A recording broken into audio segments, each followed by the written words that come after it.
ರಾಜ್ಯದಲ್ಲಿ ಭೀಕರ ಬರ. ಕಾವೇರಿ ನದಿ ನೀರಿಗಾಗಿ ಸಂಘರ್ಷ ನಡೀತಾ ಇದ್ರೆ ಅತ್ತ ಉತ್ತರದಲ್ಲಿ ಮಹಾಪ್ರವಾಹವೇ ಸೃಷ್ಟಿಯಾಗಿದೆ. ಮಹಾರಾಷ್ಟ್ರ, ಗುಜರಾತ್ನಿಂದ ಕಾಶ್ಮೀರದವರೆಗೆ ಎಲ್ಲೆಡೆ ಭೀಕರ ಜಲ ಪ್ರಳಯವೇ ಬಂದು ಬಿಟ್ಟಿದೆ.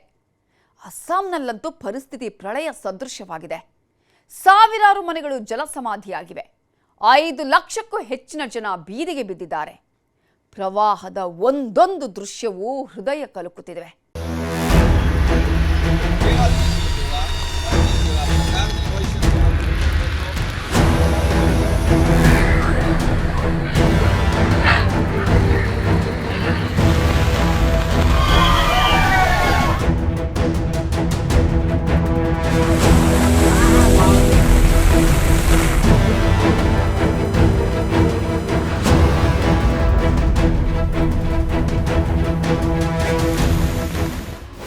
ಅಸ್ಸಾಂನಲ್ಲಿ ಭೀಕರ ಜಲಪ್ರಳಯ, ಭೋರ್ಗರೆದ ಬ್ರಹ್ಮಪುತ್ರ.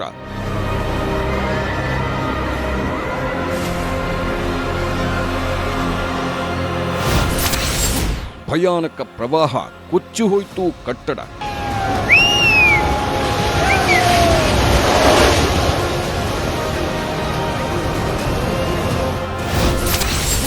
ಬಡಾವಣೆಗೆ ಮಹಾನದಿಯೇ ಭೋರ್ಗರೆದು ಬಂದಂತೆ.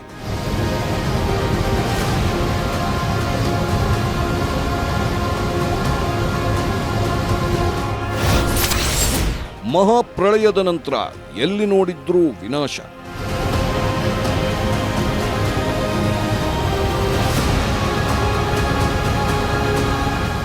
ಗುಜರಾತ್ನಿಂದ ಹಿಮಾಚಲದವರೆಗೆ, ಕಾಶ್ಮೀರದಿಂದ ಅಸ್ಸಾಂವರೆಗೆ ಅರ್ಧ ಭಾರತದಲ್ಲಿ ರಣಭಯಂಕರ ಚಂಡಮಾರುತ.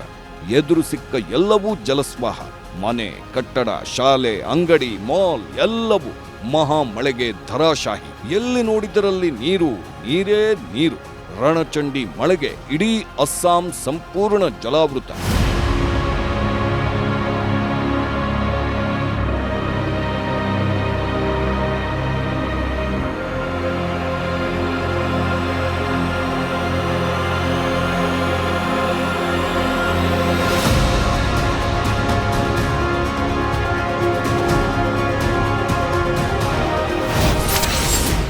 ಅಸ್ಸಾಂನಲ್ಲಂತೂ ಕಳೆದ 60 ವರ್ಷಗಳಲ್ಲಿ ಇಂಥ ಪ್ರವಾಹವನ್ನ ಕಂಡೇ ಇಲ್ಲ. ಈ ರಣಭಯಂಕರ ಜಲಪ್ರಳಯಕ್ಕೆ ಅಸ್ಸಾಂ ರಾಜ್ಯವೊಂದರಲ್ಲೇ ಕೆಲ ದಿನಗಳಲ್ಲಿ 78 ಮಂದಿ ಸಾವು, 6 ಲಕ್ಷಕ್ಕೂ ಹೆಚ್ಚು ಜನ ಬೀದಿಗೆ, ದೇಶಾದ್ಯಂತ 200 ಸಾವು, 20 ಲಕ್ಷಕ್ಕೂ ಹೆಚ್ಚಿನ ಜನರ ಬದುಕು ಮೂರಾಬಟ್ಟೆ. ಗುಜರಾತ್ನಿಂದ ಅಸ್ಸಾಂವರೆಗೆ ಅರ್ಧ ಭಾರತದಲ್ಲಿ ಜಲಪ್ರಳಯ, ಅರ್ಧ ಭಾರತವೇ ಪ್ರವಾಹದಲ್ಲಿ ಮುಳುಗಡೆ. ಮಾನ್ಸೂನ್ ಮಾನ್ಸ್ಟರ್ ಎಂಬ ರಣಭೀಕರ ಮೇಘಮಾಲೆಗೆ ಭಾರತದಲ್ಲಿ ಭಯಾನಕ ಮೇಘಸ್ಫೋಟ, ಹಠಾತ್ ಪ್ರವಾಹ. ಇನ್ನು 3 ದಿನ ಭೀಕರ ಪ್ರವಾಹ, ಭೂಕುಸಿತದ ವಾರ್ನಿಂಗ್. ಅಸ್ಸಾಂ ಹಿಂದೆಂದೂ ಕಂಡರಿಯದ ಮಹಾಪ್ರವಾಹಕ್ಕೆ ಸಾಕ್ಷಿಯಾಗಿದೆ. ಕಳೆದ 1 ವಾರದಿಂದ ಬ್ರಹ್ಮಪುತ್ರ ಸೇರಿ 3 ನದಿಗಳು ಭೋರ್ಗರೆಯುತ್ತಿವೆ. ಅರುಣಾಚಲ ಪ್ರದೇಶ ಮತ್ತು ನಾಗಾಲ್ಯಾಂಡ್ನ ಪರ್ವತ ಪ್ರದೇಶಗಳಲ್ಲಿ ರಣಭೀಕರ ಮಳೆಯಾಗ್ತಿರೋದ್ರಿಂದ ಆ ಪ್ರವಾಹದ ನೀರು ಇಡೀ ಅಸ್ಸಾಮನ್ನೇ ಮುಳುಗಿಸುತ್ತಿದೆ.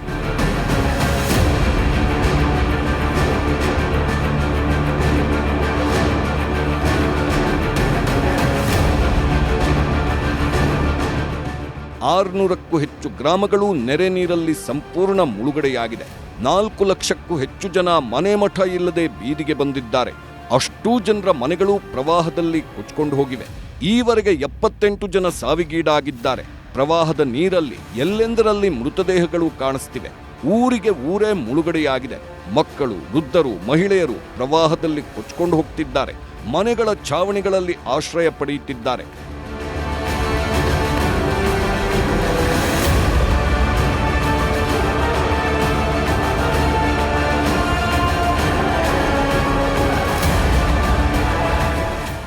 ಆ ರಾತ್ರಿ ಭಾರೀ ಮಳೆಯಾಯಿತು.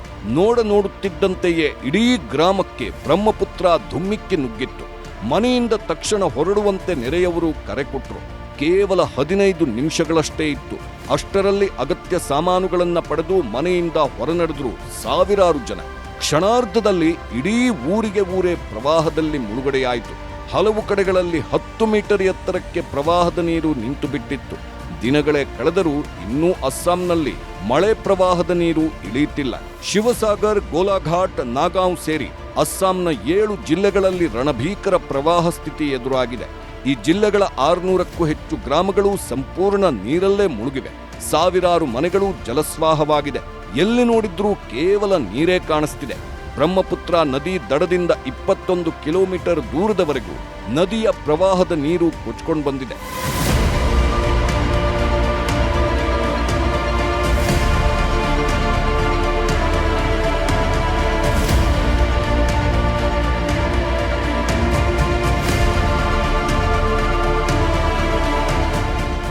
ಅಸ್ಸಾಂನ ಜಲಪ್ರಳಯಕ್ಕೆ ಸಾಕ್ಷಿಯಾಗಿರುವ ದೃಶ್ಯವಿದು. ಇಡೀ ಗ್ರಾಮಕ್ಕೆ ಅತಿ ರಭಸದಿಂದ ಹರಿದು ಬಂದ ಪ್ರವಾಹ ಎಲ್ಲವನ್ನ ಕೊಚ್ಕೊಂಡು ಹೋಗಿದೆ.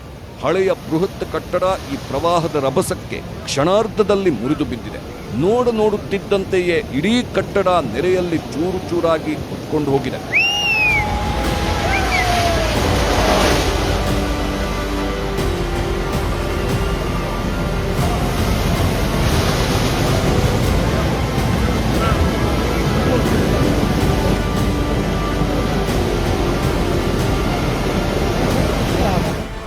ಒಂದು ರಾತ್ರಿ ಹಗಲು ಅಷ್ಟೇ ಅರುಣಾಚಲ ಪ್ರದೇಶದ ಗುಡ್ಡಗಾಡು ಏರಿಯಾಗಳಲ್ಲಿ ದಿಢೀರ್ ಮೇಘಸ್ಫೋಟ ಸಂಭವಿಸಿತ್ತು. ಬೆಟ್ಟ ಪ್ರದೇಶದಲ್ಲಿ ಮರ, ಗಿಡ, ಬಂಡೆ, ಮಣ್ಣು ಎಲ್ಲವನ್ನ ಆಪೋಷಣ ತೆಗೆದುಕೊಂಡು ಬಂದ ಪ್ರವಾಹ ಅಸ್ಸಾಂನ ಈ ಗ್ರಾಮ, ನಗರ ಎಲ್ಲವನ್ನ ಹೇಗೆ ಕೆಲ ಸೆಕೆಂಡ್ಗಳಲ್ಲೇ ನಿರ್ನಾಮ ಮಾಡುತ್ತಿದೆ ನೋಡಿ.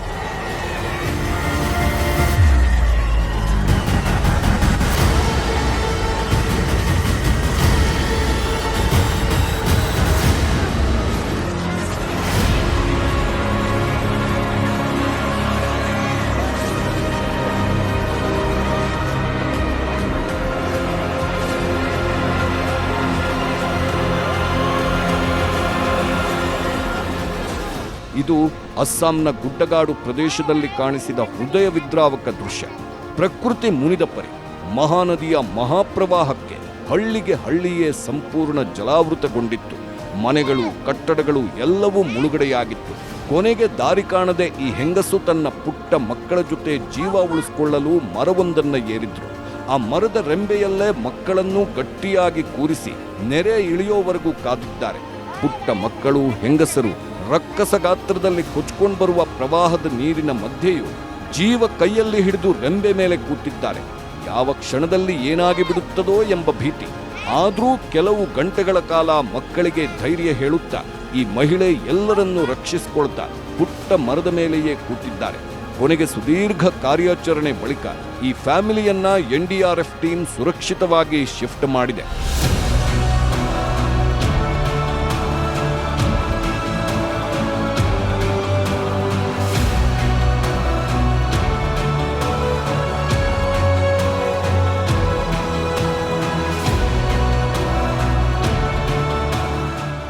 ಈ ಸಾವಿನ ಮಳೆಯ ಅಬ್ಬರಕ್ಕೆ ಸಾಕ್ಷಿಯಾಗಿದೆ ಈ ದೃಶ್ಯ. ಮಹಾಮಳೆಗೆ ಬಂದ ಪ್ರವಾಹದ ಮಧ್ಯೆ ಕಾರೊಂದು ಸಿಲುಕೊಂಡಿದೆ. ಕಾರನ್ನ ಸುರಕ್ಷಿತವಾಗಿ ದಡ ಮುಟ್ಟಿಸಲು ಚಾಲಕ ಇನ್ನಿಲ್ಲದ ಪ್ರಯತ್ನ ಮಾಡುತ್ತಿದ್ದಾನೆ. ಆದರೆ ಪ್ರವಾಹದ ನೀರಿನ ಎದುರು ಮನುಷ್ಯ ಪ್ರಯತ್ನ ಕೈಗೂಡೋದೇ ಇಲ್ಲ. ಕ್ಷಣಾರ್ಧದಲ್ಲಿ ಕಾರು ಕಣಿವೆಯ ಕೆಳಗೆ ಕೊಚ್ಚಿ ಹೋಗುತ್ತಿದೆ. ನೋಡುತ್ತಿದ್ದಂತೆ ಆ ಪ್ರವಾಹದ ನೀರು ಕಾರನ್ನ ತನ್ನೊಳಗೆ ಸೆಳೆದೊಯ್ಯುತ್ತಿದೆ. ಕೊನೆಗೆ ಚಾಲಕ ಹೊರಬರಲು ಪ್ರಯತ್ನಿಸ್ತಾನೆ. ಅಸ್ಸಾಂನ ಗೋಹಪುರ್ ಪ್ರದೇಶದಲ್ಲಿ ಸಂಭವಿಸಿರೋ ಈ ಘಟನೆ ವೈರಲ್ ಆಗಿದೆ.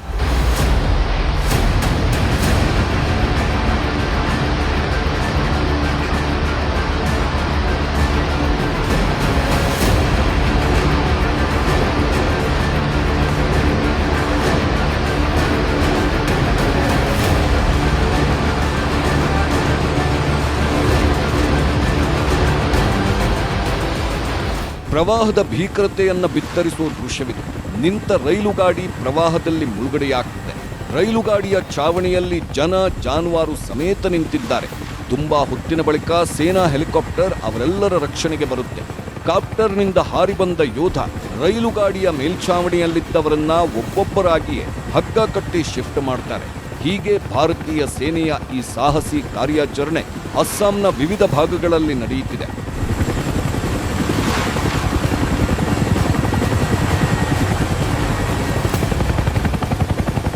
ಸದ್ಯಕ್ಕೆ ಈಶಾನ್ಯ ಭಾರತದ ಬಹುಭಾಗ ಈ ಸಾವಿನ ಸೈಕ್ಲೋನ್ಗೆ ಬೆಚ್ಚಿ ಬಿದ್ದಿದ್ದು ಅಲ್ಲಿನ ಜನರು ಮಳೆ ನೀರಿನ ನರಕದಲ್ಲಿ ಒದ್ದಾಡ್ತಾ ಇದ್ದಾರೆ. ಅಸ್ಸಾಂನ ಹಲವು ಹಳ್ಳಿಗಳು ಸಂಪೂರ್ಣ ಜಲಾವೃತವಾಗಿದೆ. ಗೋಡಾಪುರದ ಇಡೀ ಹಳ್ಳಿಯ ಜನರನ್ನ ಶಿಫ್ಟ್ ಮಾಡಲಾಗಿದೆ. ಇಡೀ ಗ್ರಾಮವೇ ಮುಳುಗಡೆಯಾಗಿರುವಾಗ ಜನ ಎಲ್ಲಿ ಹೋಗ್ಬೇಕು? ಎಷ್ಟೋ ಭಾಗಗಳಿಗೆ ಇನ್ನೂ ಕೂಡ ರಕ್ಷಣಾ ಸಿಬ್ಬಂದಿಯ ಎಂಟ್ರಿಯೇ ಆಗಿಲ್ಲ. ರಕ್ಷಣಾ ತಂಡ ತಲುಪೋದಕ್ಕೂ ಸರಿಯಾದ ವ್ಯವಸ್ಥೆ ಇಲ್ಲ. ಹಾಗಾಗಿ ಗಂಟೆಗಳ ಕಾಲ ಜನ ತಮ್ಮ ಮನೆಗಳ ಮೇಲ್ಛಾವಣಿಯಲ್ಲೇ ಕೂತು ರಕ್ಷಣೆಯ ಭರವಸೆಯಲ್ಲೇ ಕಾಲ ಕಳೆಯುತ್ತಿದ್ದಾರೆ. ಹೆಂಗಸರು, ಮಕ್ಕಳು, ವೃದ್ಧರ ಸ್ಥಿತಿಯಂತೂ ಅಯೋಮಯವಾಗಿ ಬಿಟ್ಟಿದೆ. ಈ ಪ್ರವಾಹದಲ್ಲಿ ಸಿಕ್ಕಿರೋ ಜನರ ಬದುಕು ಮೂರಾಬಟ್ಟೆಯಾಗಿದ್ರೆ ಮೂಕ ಪ್ರಾಣಿಗಳ ಕಥೆಯಂತೂ ಹೇಳೋದೇ ಬೇಡ. ನೂರಾರು ನಾಯಿ, ಬೆಕ್ಕು, ಜಾನುವಾರುಗಳು ಪ್ರವಾಹಕ್ಕೆ ಸಿಲುಕಿ ಕೊಚ್ಚಿ ಹೋಗಿವೆ. ಇನ್ನು ಕೆಲವು ಜೀವರಕ್ಷಣೆಗೆ ಮರ, ಬೆಟ್ಟಗಳನ್ನು ಏರಿವೆ. ಕೆಲವು ಕಡೆಗಳಲ್ಲಿ ನಾಯಿ, ಬೆಕ್ಕು, ಜಾನುವಾರುಗಳನ್ನು ರಕ್ಷಿಸುವ ವಿಡಿಯೋಗಳು ವೈರಲ್ ಆಗಿವೆ.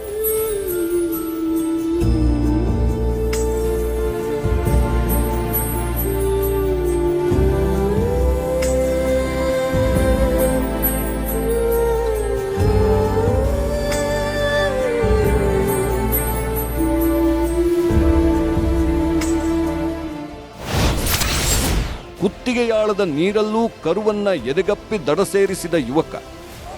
ಈ ಪ್ರಕೃತಿ ವಿಕೋಪದ ನಡುವೆಯೂ ಮಾನವೀಯತೆ ಹಾಗೂ ಪ್ರಾಣಿ ಪ್ರೇಮ ಸಾರುವ ರೋಮಾಂಚಕ ಘಟನೆಯೊಂದು ಶಿವಸಾಗರ್ ಜಿಲ್ಲೆಯಲ್ಲಿ ನಡೆದಿದೆ. ಯುವಕನೊಬ್ಬ ತನ್ನ ಜೀವವನ್ನೇ ಪಣಕ್ಕಿಟ್ಟು ಕರುವೊಂದನ್ನು ರಕ್ಷಿಸಿದ ವಿಡಿಯೋ ಸಾಮಾಜಿಕ ಜಾಲತಾಣಗಳಲ್ಲಿ ಭಾರೀ ವೈರಲ್ ಆಗಿದೆ. ಯುವಕನೊಬ್ಬ ರಭಸವಾಗಿ ಹರಿಯುತ್ತಿರುವ ಪ್ರವಾಹದ ನೀರಿನಲ್ಲಿ ಸಾಗುತ್ತಿರುವುದನ್ನು ಕಾಣಬಹುದು. ನೀರು ಆತನ ಕುತ್ತಿಗೆಯವರೆಗೂ ತಲುಪಿದ್ದರೂ ಆತ ಧೈರ್ಯಗೆಡದೆ ತನ್ನ ಎದೆಗೆ ಚಿಕ್ಕ ಕರುವನ್ನ ಗಟ್ಟಿಯಾಗಿ ಅಪ್ಪಿ ಹಿಡಿದುಕೊಂಡಿದ್ದಾನೆ. ಪ್ರವಾಹದ ರಭಸಕ್ಕೆ ಕೊಚ್ಚಿ ಹೋಗುವ ಅಪಾಯವಿದ್ದಾಗ ದಡದಲ್ಲಿದ್ದ ಗ್ರಾಮಸ್ಥರು ಬಿದಿರಿನ ಉದ್ದನೆಯ ಕೋಲನ್ನ ಆತನತ್ತ ಚಾಚಿ ಸಹಾಯ ಮಾಡಿದ್ದಾರೆ. ಯುವಕ ಆ ಬಿದಿರಿನ ಕೋಲನ್ನ ಒಂದು ಕೈಯಿಂದ ಹಿಡಿದು ಸಮತೋಲನ ಕಾಯ್ದುಕೊಳ್ಳುತ್ತಾ ಮತ್ತೊಂದು ಕೈಯಿಂದ ಕರುವನ್ನ ಎತ್ತಿ ಹಿಡಿದು ನಿಧಾನವಾಗಿ ದಡದತ್ತ ಹೆಜ್ಜೆ ಹಾಕಿದ್ದಾನೆ. ಕೊನೆಗೆ ಆ ಪ್ರಾಣಿಯನ್ನ ಸುರಕ್ಷಿತವಾಗಿ ದಡಕ್ಕೆ ತರುವಲ್ಲಿ ಆತ ಯಶಸ್ವಿಯಾಗಿದ್ದು ನೆಟ್ಟಿಗರು ಆತನ ಸಾಹಸಕ್ಕೆ ಶಹಬ್ಬಾಸ್ ಎಂದಿದ್ದಾರೆ.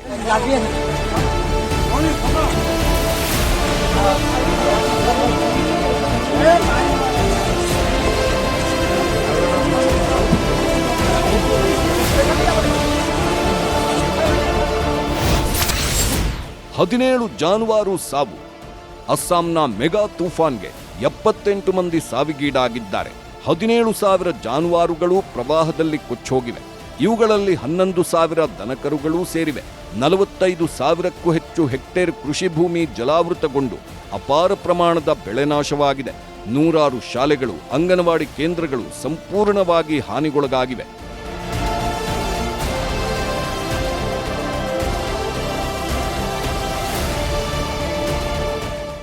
ಎಂಥವರ ಮನಸ್ಸನ್ನು ಕರಗಿಸೋ ವಿಡಿಯೋ ಇದು.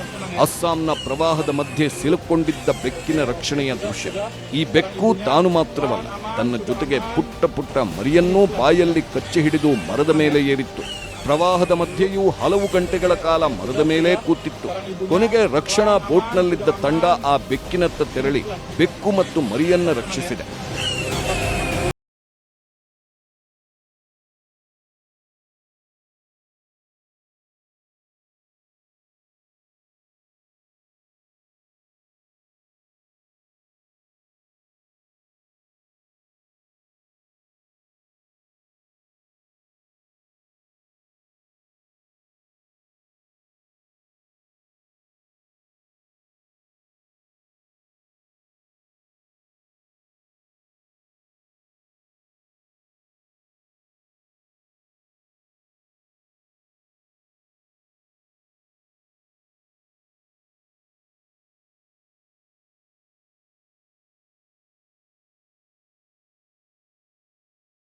ಕಳೆದ ಕೆಲ ದಿನಗಳಿಂದ ಸಾವಿನ ಸಂಖ್ಯೆ 78ಕ್ಕೆ ಏರಿಕೆಯಾಗಿದೆ.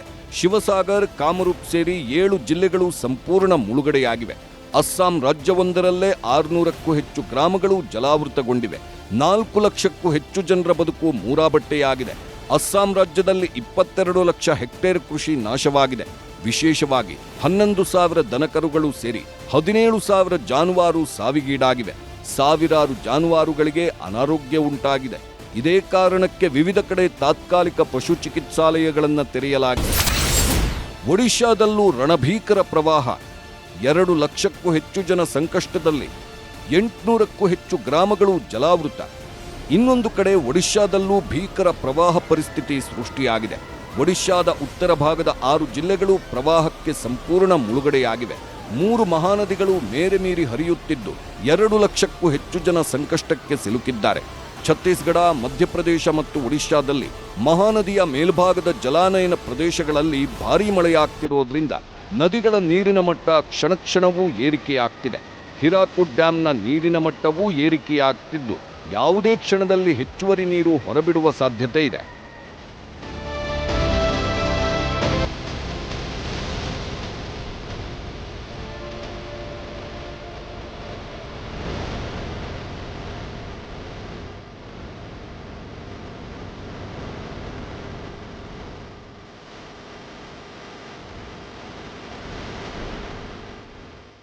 ಅರ್ಧ ಭಾರತ ಜಲತಾಂಡವಕ್ಕೆ ಕೆಲ ದಿನಗಳ ಹಿಂದೆ ಸ್ಯಾಟಲೈಟ್ ಇಮೇಜ್ನಲ್ಲಿ ಕಾಣಿಸಿದ ಆ ಮಾನ್ಸೂನ್ ಮಾನ್ಸ್ಟರ್ ಎಂಬ ಮೇಘಮಾಲೆಯೇ ಕಾರಣನಾ?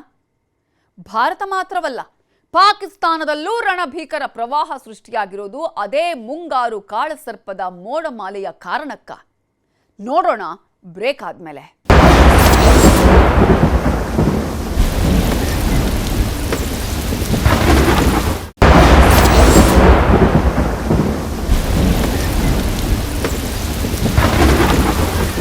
ಅರ್ಧಕ್ಕರ್ಧ ಭಾರತ ಪ್ರವಾಹದ ರಣಭೀಕರ ಸುಳಿಯಲ್ಲಿ ಸಿಲುಕಿಕೊಂಡಿದೆ. 16ಕ್ಕೂ ಹೆಚ್ಚು ರಾಜ್ಯಗಳಲ್ಲಿ ಅಕ್ಷರಶಃ ಜಲಪ್ರಳಯವೇ ಸೃಷ್ಟಿಯಾಗಿದೆ. ಇದರ ಜೊತೆಗೆ ಪಾಕಿಸ್ತಾನದಲ್ಲೂ ಇಂತಹುದೇ ಭೀಕರ ಪ್ರವಾಹ ಅಪ್ಪಳಿಸಿ ಸಾವಿರಾರು ಜನರನ್ನ ಸಂಕಷ್ಟಕ್ಕೆ ಸಿಲುಕಿಸಿದೆ. ಇವೆಲ್ಲದಕ್ಕೂ ಕೆಲ ದಿನಗಳ ಹಿಂದೆ ಉಪಗ್ರಹ ಚಿತ್ರದಲ್ಲಿ ಕಂಡುಬಂದ ಭಾರತದಿಂದ ದಕ್ಷಿಣ ಕೊರಿಯಾದವರಿಗೂ ಸೃಷ್ಟಿಯಾಗಿದ್ದ ಮೇಘಮಾಲೆಯೇ ಕಾರಣನಾ?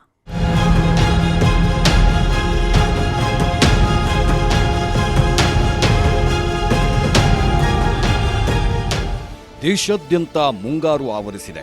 ಅರ್ಧ ದೇಶದಲ್ಲಿ ಪ್ರವಾಹದ ರಣಾರ್ಭಟವೇ ನಡೆದಿದೆ. ನಗರ, ಮಹಾನಗರ, ಹಳ್ಳಿ, ಬೆಟ್ಟ, ಕಣಿವೆ ಎಲ್ಲ ಕಡೆಯೂ ಮೇಘಸ್ಫೋಟ, ಹಠಾತ್ ಪ್ರವಾಹ, ರಣಭಯಂಕರ ಮಳೆಯ ಆರ್ಭಟ. ಹಿಮಾಲಯದ ತಪ್ಪಲಿನ ರಾಜ್ಯಗಳಿಂದ ಹಿಡಿದು ಗುಜರಾತ್, ಮಹಾರಾಷ್ಟ್ರದವರೆಗೆ ಎಲ್ಲಿ ನೋಡಿದ್ರೂ ಮಳೆಯ ಮಹಾಮಳೆಯ ಮಹಾಪ್ರವಾಹದ್ದೇ ಅಬ್ಬರ.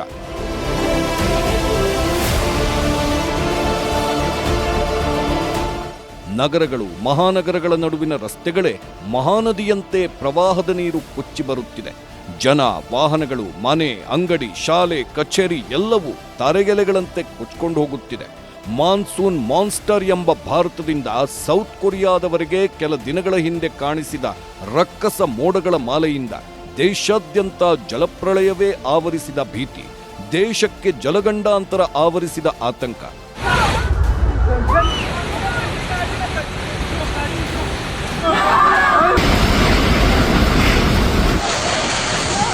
ಗುಜರಾತ್ನಲ್ಲಿ ಮತ್ತೆ ತೂಫಾನ್ ಮಾದರಿಯಲ್ಲಿ ಮುಂಗಾರು ಮಳೆ ಅಬ್ಬರಿಸಿದೆ. ಈ ಬಾರಿ ಅಹಮದಾಬಾದ್ ಒಂದೇ ಮಳೆಗೆ ಅಕ್ಷರಶಃ ಮುಳುಗಡೆಯಾಗಿದೆ. ಗುಜರಾತ್, ಅಸ್ಸಾಂ, ಉತ್ತರಾಖಂಡ್, ಮೇಘಾಲಯದಲ್ಲಿ ರಣರಣ ಮಳೆಗೆ ಪ್ರವಾಹ ಪರಿಸ್ಥಿತಿ ತಲೆದೋರಿದೆ. ನದಿಗಳೆಲ್ಲ ಮೇರೆ ಮೀರಿ ಹರಿಯುತ್ತಿವೆ. ಹಳ್ಳಿಗಳು ಮುಳುಗಡೆಯಾಗಿವೆ. ಹಲವು ಕಡೆ ಭೂಕುಸಿತ ಸಂಭವಿಸಿದೆ. ಕೇವಲ 3 ದಿನಗಳ ಮಳೆಗೆ 22 ರಾಜ್ಯಗಳಲ್ಲಿ ಪ್ರವಾಹ ಪರಿಸ್ಥಿತಿಯೇ ಉಂಟಾಗಿದೆ. 24 ಗಂಟೆಗಳಲ್ಲಿ 22 ಇಂಚು ಮಳೆ. ಅಹಮದಾಬಾದ್ನಲ್ಲಿ ಅಲ್ಲೋಲ ಕಲ್ಲೋಲ. ಅತಿ ಹೆಚ್ಚು ಮಳೆಯಾಗಿದ್ದು, ಹಾನಿ ಸಂಭವಿಸಿದ್ದು ಗುಜರಾತ್ನಲ್ಲಿ. ಕಳೆದ ಜುಲೈ 23-24ರಂದು ವಲ್ಸಾದ್ ಮತ್ತು ನವಸಾರಿ ನಗರಗಳು ಮಹಾಮಳೆಗೆ ಅಕ್ಷರಶಃ ಜಲಸಮಾಧಿಯಾಗಿದ್ದವು. ಉಕ್ಕಿ ಹರಿದ ನದಿ ಮಹಾನಗರದ ತುಂಬೆಲ್ಲ ವ್ಯಾಪಿಸಿ ಎದುರು ಸಿಕ್ಕ ಎಲ್ಲವನ್ನ ಕೊಚ್ಕೊಂಡು ಹೋಗಿದೆ. ಈ ಬಾರಿ ಅಹಮದಾಬಾದ್ನಲ್ಲಿ ರಣಭಯಂಕರ ಮಳೆಯಾಗ್ತಿದೆ. ಸರ್ಕಾರಿ ಅಧಿಕಾರಿಗಳ ನಿವಾಸಗಳಿರೋ ಏರಿಯಾ ಸಂಪೂರ್ಣ ಮುಳುಗಡೆಯಾಗಿದೆ. ಹಿಮಾಚಲದಲ್ಲಿ ಮತ್ತೆ ಮೇಘಸ್ಫೋಟ, ರಣಭಯಂಕರ ಭೂಕುಸಿತ. ದೇಶಾದ್ಯಂತ ಮೇಘಸ್ಫೋಟದ ಮರಣ ಮೃದಂಗ ಮುಂದುವರೆದಿದೆ. ಜಮ್ಮು ಕಾಶ್ಮೀರದಿಂದ ತೊಡಗಿ ಹಿಮಾಚಲ ಪ್ರದೇಶದವರೆಗೆ ಉತ್ತರದಾದ್ಯಂತ ರಣಭಯಂಕರ ಮಳೆಯ ರುದ್ರನರ್ತನ ಮುಂದುವರೆದಿದೆ. ಮೊದಲು ಈ ದೃಶ್ಯವನ್ನೊಮ್ಮೆ ನೋಡಿ. ಹಿಮಾಚಲ ಪ್ರದೇಶ, ಛತ್ತೀಸ್ಗಢ, ಉತ್ತರಾಖಂಡ್ನಲ್ಲಿ ಮತ್ತೆ ರಣಭೀಕರ ಮೇಘಸ್ಫೋಟ. ಆಕಾಶವೇ ಕಳಚಿ ಬಿದ್ದಂತಹ ರಣರಣ ಮಳೆ. ಘನಘೋರ ವರ್ಷಧಾರಿಗೆ ಪರ್ವತಕ್ಕೆ ಪರ್ವತವೇ ಕುಸಿದು ಬೀಳೋ ಭಯಂಕರ ದೃಶ್ಯ. ಹಿಮಾಚಲದಲ್ಲಿ ಅಲ್ಲೋಲ ಕಲ್ಲೋಲವೇ ಸೃಷ್ಟಿಯಾಗಿದೆ. ಹಳ್ಳಿಗೆ ಹಳ್ಳಿಯೇ ಸಂಪೂರ್ಣ ಜಲಸಮಾಧಿಯಾಗ್ತಿದೆ. ಅದೆಷ್ಟೋ ಕಡೆಗಳಲ್ಲಿ ಗುಡ್ಡ ಕುಸಿತ ಉಂಟಾಗಿದೆ. ಭಾರೀ ಮಳೆಯಿಂದಾಗಿ ಹಿಮಾಚಲ ಪ್ರದೇಶದಾದ್ಯಂತ ನದಿ ಕಣಿವೆಗಳೆಲ್ಲ ತುಂಬಿ ಹರಿಯುತ್ತಿವೆ. ಬೆಟ್ಟ ಪ್ರದೇಶಗಳಲ್ಲಿ ಜೀವ ಕೈಯಲ್ಲಿ ಹಿಡಿದೇ ಪ್ರಯಾಣಿಸಬೇಕಾಗಿದೆ. ಅತ್ತ ಜಮ್ಮು ಕಾಶ್ಮೀರದಲ್ಲೂ ಹಠಾತ್ ಪ್ರವಾಹದ ರೌದ್ರನರ್ತನ ಜಾರಿಯಲ್ಲಿದೆ. ಭಾರತ ಮಾತ್ರವಲ್ಲದೆ ಪಾಕಿಸ್ತಾನದಲ್ಲೂ ಭಾರೀ ಮಳೆಯಾಗ್ತಿದೆ. ಪಾಕ್ ಆಕ್ರಮಿತ ಕಾಶ್ಮೀರದಲ್ಲಿ ಚೆನಾಬ್ ನದಿ ಪ್ರವಾಹ ನೂರಾರು ಜನರನ್ನ ಸಂಕಷ್ಟಕ್ಕೀಡು ಮಾಡಿದೆ. ಇನ್ನೂ 5 ದಿನ ರಣಭಯಂಕರ ಮಳೆ. ಇನ್ನು ದೇಶಾದ್ಯಂತ ಜುಲೈ 30ರಿಂದ ಆಗಸ್ಟ್ 4ರವರೆಗೆ ದೇಶದ ಹಲವು ಭಾಗಗಳಲ್ಲಿ ಮಾನ್ಸೂನ್ ಮತ್ತಷ್ಟು ಚುರುಕುಗೊಳ್ಳಲಿದ್ದು ಭಾರೀ ಮಳೆಯಾಗುವ ಎಚ್ಚರಿಕೆ ನೀಡಲಾಗಿದೆ. ಉತ್ತರ, ಪೂರ್ವ, ಪಶ್ಚಿಮ, ಮಧ್ಯ ಮತ್ತು ದಕ್ಷಿಣ ಭಾರತದ ಹಲವಾರು ರಾಜ್ಯಗಳಲ್ಲಿ ಈ ದಿನಗಳಲ್ಲಿ ಬಿರುಗಾಳಿ, ಗುಡುಗು ಸಿಡಿಲು ಹಾಗೂ ಭಾರೀ ಮಳೆಯಾಗುವ ಸಾಧ್ಯತೆ ಇದೆ.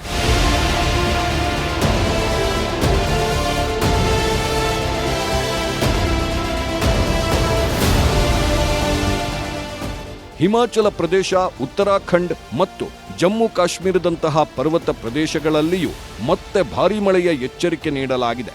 ಭೂಕುಸಿತ, ರಸ್ತೆ ತಡೆ ಹಾಗೂ ನದಿ ಹೊಳೆಗಳಲ್ಲಿ ನೀರಿನ ಮಟ್ಟ ಹಠಾತ್ ಏರಿಕೆಯಾಗುವ ಅಪಾಯವಿರುವುದರಿಂದ ಪ್ರಯಾಣಿಕರು ಹಾಗೂ ಸ್ಥಳೀಯರು ಎಚ್ಚರಿಕೆಯಿಂದಿರಲು ಸೂಚಿಸಲಾಗಿದೆ. ಅಲ್ಲದೆ ಹರಿಯಾಣ, ಪಂಜಾಬ್, ಚಂಡೀಗಢ, ಉತ್ತರ ಪ್ರದೇಶ ಮತ್ತು ರಾಜಸ್ಥಾನದಲ್ಲೂ ಮಳೆ ಆರ್ಭಟ ಮುಂದುವರಿಯಲಿದೆ. ಪೂರ್ವ ಮತ್ತು ಈಶಾನ್ಯ ಭಾರತದ ಬಿಹಾರ, ಜಾರ್ಖಂಡ್, ಒಡಿಶಾ, ಪಶ್ಚಿಮ ಬಂಗಾಳ, ಸಿಕ್ಕಿಂ, ಅಸ್ಸಾಂ, ಮೇಘಾಲಯ, ಅರುಣಾಚಲ ಪ್ರದೇಶ ಹಾಗೂ ತ್ರಿಪುರಾ ರಾಜ್ಯಗಳಲ್ಲೂ ಮುಂದಿನ ಕೆಲವು ದಿನಗಳು ಸಕ್ರಿಯ ಮಾನ್ಸೂನ್ ಮಳೆಯಾಗಲಿದೆ.